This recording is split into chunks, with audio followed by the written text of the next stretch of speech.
पुढची बातमी पाहूयात। हिंदूंच्या सणाला शरद पवार उद्धव ठाकरे हे खोडा घालतात असं वक्तव्य आता केलं जात आहे। स्थानिक निवडणुकीमध्ये त्यांना पाणी पाजल्याशिवाय राहू नका, मंत्री आशिष शेलार यांनी हे वक्तव्य केलं आहे। हिंदूंच्या सणाला शरद पवार आणि उद्धव ठाकरे यांनी खोडा घालण्याचं काम केलंय। महाराष्ट्रावर बेगडी प्रेम दाखवणाऱ्या ठाकरे आणि पवार यांच्या पक्षाकडून असलेला धोका कायमचा संपवा। येणाऱ्या स्थानिक स्वराज्य संस्थेच्या निवडणुकीमध्ये त्यांना पाणी पाजल्याशिवाय राहू नका असं मंत्री आशिष शेलार यांनी म्हटलंय।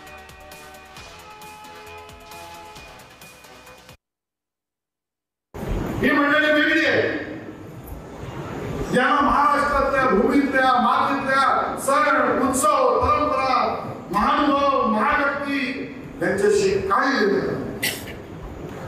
त्यांना केवळ राजकारणाने निवडणूक ज्या आपल्या असलेल्या परंपरा आणि महाराष्ट्र धर्म यामध्ये यांची कधीच सहभाग नाही।